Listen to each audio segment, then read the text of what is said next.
तो हेलो, चलिए आज शुरुआत करते हैं एक नया टॉपिक। आज नेशनल इनकम का फिफ्थ डे हम शुरुआत करेंगे और फिफ्थ डे में जो हमारा कॉन्सेप्ट है वो उस कॉन्सेप्ट का नाम है एक्सपेंडिचर मेथड। अब यहाँ पे एक्सपेंडिचर मेथड को डिफाइन किया गया है कुछ टर्म्स के साथ। इन टर्म्स को हम समझेंगे। इन्हीं टर्म्स को करते करते आप इन टर्म्स के बेस पे न्यूमेरिकल को सॉल्व कर पाओगे। लेकिन न्यूमेरिकल नेशनल इनकम का एक्सपेंडिचर मेथड से तभी हो सकता है जब आपने इन टर्म्स को समझा हुआ हो। तो चलो शुरुआत करते हैं कि कौन कौन सी टर्म्स आती हैं रिक्वायरमेंट में जिनके थ्रू हम नेशनल इनकम का न्यूमेरिकल सॉल्व कर पाएंगे। आज डे फिफ्थ है। ऑलरेडी 4 वीडियोस में बना चुका हूँ, चाहो तो उसके कॉन्सेप्ट रिलेटेड आप वीडियोस देख सकते हो। चलिए शुरुआत करते हैं। यहाँ पे पहला आता है प्राइवेट फाइनल कंजम्पशन एक्सपेंडिचर। क्योंकि मेथड का नाम है एक्सपेंडिचर मेथड, इसलिए यहाँ पे जो भी चीजें आएंगी वो सारे खर्चों से रिलेटेड आएंगी। वो खर्चे जो देश की इनकम के हमारे खर्चे हो सकते हैं या जो नेशनल इनकम का हमारा खर्चा रिलेट कर सकता है। जिसमें पहला आता है private final consumption expenditure. Consumption करते हुए खर्चे, कोई भी वस्तु को जब आप कंज्यूम कर रहे हो, उस कंज्यूम करते हुए जो खर्चे हो रहे हैं उसे हम बोलते हैं प्राइवेट फाइनल कंजम्पशन एक्सपेंडिचर। जिसमें सबसे पहला आता है कंज्यूमर सर्विसेज। कंज्यूमर सर्विसेज क्या होती है? कंज्यूमर सर्विसेज वो होती हैं जो इंटेंजिबल नेचर की होती हैं, जो दिखाई नहीं देती। जैसे जियो की सर्विस, जियो हमें सर्विस देता है तो वो सर्विस हमें दिखाई नहीं देती। जैसे बस की सर्विस, बस हमें सर्विस देती है, वो सर्विस हमें दिखाई नहीं देती लेकिन हमें सेटिस्फेक्शन देती है।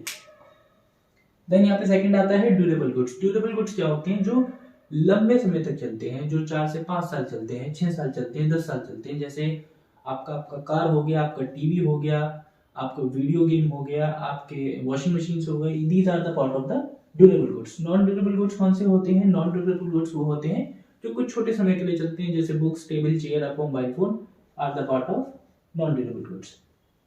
उसके बाद जो कॉन्सेप्ट आता है वो कॉन्सेप्ट है government final consumption expenditure. Government कौन कौन से खर्चे करती है जो होने चाहिए, जो ठीक है करना। जिसमें सबसे पहला आता है डिफेंस। डिफेंस क्या है? डिफेंस जो हमारी आर्मी होती है उस पर जो गवर्नमेंट खर्चा कर रही है। These are the part of the government final consumption expenditure.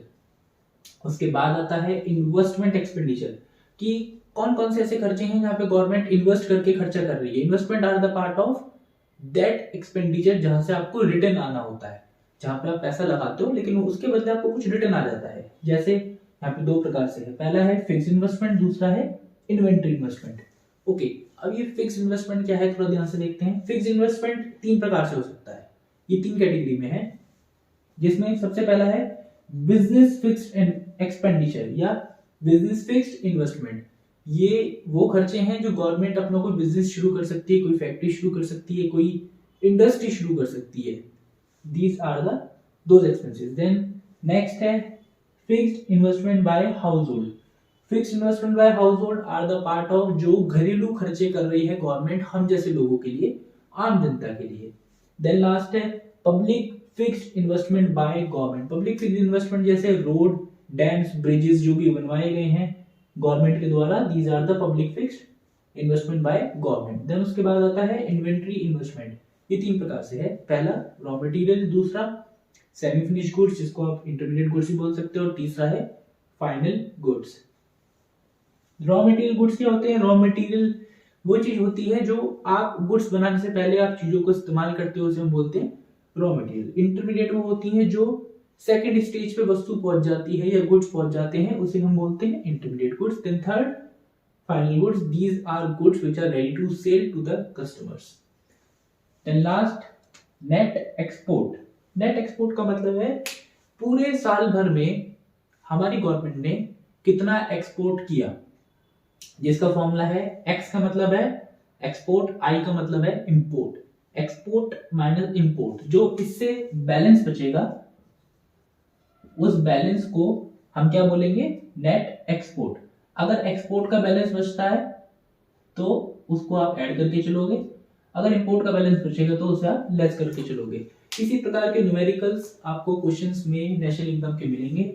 इस पूरे चार्ट को अगर आप याद रख सकते हो या समझ के याद रख सकते हो तो यहां से एक्सपेंडिचर मेथड का न्यूमेरिकल सॉल्व हो जाएगा। तो चलो देखते हैं कि एक्सपेंडिचर मेथड का न्यूमेरिकल सॉल्व होता कैसे है। तो चलिए यहाँ पे जो हमारे पास क्वेश्चन दे रखा है वो एक्सपेंडिचर मेथड का है। एक्सपेंडिचर मेथड पे जो हमें सबसे पहले चीज पे ध्यान देना है वो ये ध्यान देना है कि यहाँ पे जो कॉन्सेप्ट है और जो हमारे पास क्वेश्चन आएगा वो सारे के सारे हमें एक्सपेंडिचर बेस्ड पे निकालने हैं। मतलब हमें जो फोकस करना है इस क्वेश्चन पे वो हमें ये देखना है कि हमारे एक्सपेंडिचर्स कौन कौन से हैं। इनकम मेथड पे हम फोकस करते थे इनकम्स पे, वैल्यू एडिड मेथड पे हम फोकस करते थे कौन कौन सी चीजें हमारी उसमें वैल्यू एड कर रही हैं, लेकिन एक्सपेंडिचर मेथड पे हम फोकस करेंगे कि कौन कौन सी चीजें हमारे एक्सपेंडिचर में हैं। तो चलो हमें यहाँ पे कैलकुलेट दो चीजें करनी है, जीडीपी एमपी और जीडीपी एफसी। जब आप नेचुरली एक्सपेंडिचर मेथड से कैलकुलेट करोगे तो जो नेचुरली आंसर निकल के आता है वो आता है जीडीपी एमपी। जैसे आप इनकम मेथड से कैलकुलेट करते थे तो इनकम मेथड से निकल के आता था एनएनपी एफसी, लेकिन यहाँ पे क्या आएगा जीडीपी एमपी। तो चलो कैलकुलेट करते हैं, नॉर्मली चेक करते हैं। पहला लिखा है यहाँ पे ग्रॉस इन्वेस्टमेंट, तो चेक करते हैं कि ग्रॉस इन्वेस्टमेंट हमारा खर्चा है। हाँ जी, ग्रॉस इन्वेस्टमेंट आपका खर्चा है। तो अगर आप जीडीपी एमपी निकाल रहे हो और ग्रॉस इन्वेस्टमेंट निकालना है तो ग्रॉस इन्वेस्टमेंट इंक्लूडेड होगा। देन उसके बाद यहाँ पे आता है नेट एक्सपोर्ट। नेट एक्सपोर्ट भी एक्सपेंडिचर मेथड का ही एक पार्ट है, जिसमें आप लास्ट वाले में पढ़ते हैं एक्सपोर्ट माइनस इंपोर्ट, तो 10 इज ऑल्सो इंक्लूडेड। देन उसके बाद नेक्स्ट आता है इनडायरेक्ट टैक्स। इनडायरेक्ट टैक्स इसका पार्ट नहीं है, इसको कंसिडर नहीं करेंगे। देन उसके बाद आता है depreciation, depreciation is not a part of this. Then उसके बाद आता है income from abroad, this also not the part of this. Then उसके बाद आता है कंजम्पशन एक्सपेंडिचर, जिसको हम बोलते हैं प्राइवेट फाइनल कंजम्पशन एक्सपेंडिचर, ये इंक्लूडेड है। प्राइवेट फाइनल कंजम्पशन एक्सपेंडिचर जो प्राइवेटली खर्चे किए जाते हैं गवर्नमेंट के द्वारा। देन उसके बाद government purchase on goods and services, government goods and services purchase कर रही है, जैसे डिफेंस के गुड्स परचेज कर रही है या फिर लॉ बना रही है। तो इस प्रकार के जो खर्चे होते हैं ये एक्सपेंडिचर मेथड में कंसिडर्ड किए जाते हैं। तो इस पूरे टॉपिक में जो चार चीजें आई हैं जिसमें एक्सपेंडिचर मेथड इंक्लूड होगा, पहला था 90 गवर्नमेंट इन्वेस्टमेंट, दूसरा था नेट एक्सपोर्ट, तीसरा था आपका कंजम्पशन एक्सपेंडिचर और चौथा था purchase of goods and services. तो इन सब का जो टोटल है 90 प्लस 10 100 100 400 400 200, ये आ गया लगभग आपका 550, या आ गया आपका 550। तो 550 आपका है जीडीपी एमपी, ये हमारा है जीडीपी एमपी। अब इसका जो बी पार्ट है वो बी पार्ट क्या बोलता है, हमें क्या निकालना है इसमें, जीडीपी एफसी। ठीक है, हमारे पास क्या है जीडीपी एमपी और हमें पहुंचना है जीडीपी एफसी पे। तो जी से जी कटा, डी से डी कटा, पी से पी कट गया। एमपी से एफपीसी पे जाने के लिए हमें क्या करना पड़ता था, हमें करना पड़ता है माइनस इनडायरेक्ट टैक्स और प्लस करनी है हमें सब्सिडीज। तो चेक करते हैं क्या हमें इनडायरेक्ट टैक्स क्वेश्चन में गिवन है। हाँ जी गिवन है इनडायरेक्ट टैक्स, यहाँ पे 5 दे रखा है, ये रहा इनडायरेक्ट टैक्स, यहाँ पे 5 गिवन है ऑलरेडी। ओके, क्या हमें सब्सिडीज गिवन है, नहीं हमें सब्सिडीज गिवन नहीं है, तो छेड़ने की कोई जरूरत नहीं है। चलो जीडीपी एमपी हमारे पास कितना था 550, जीडीपी एमपी है आपके पास 550, इनडायरेक्ट टैक्स 5, कितना बच गया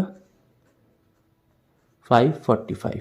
तो जीडीपी एफसी कितना आ गया आपका 545। तो इस प्रकार से एक्सपेंडिचर मेथड के हम क्वेश्चन कर सकते हैं। ये थोड़ा सा बेसिक लेवल का था, कुछ एडवांस लेवल के क्वेश्चन भी होते हैं जो हम आगे कंसिडर करेंगे।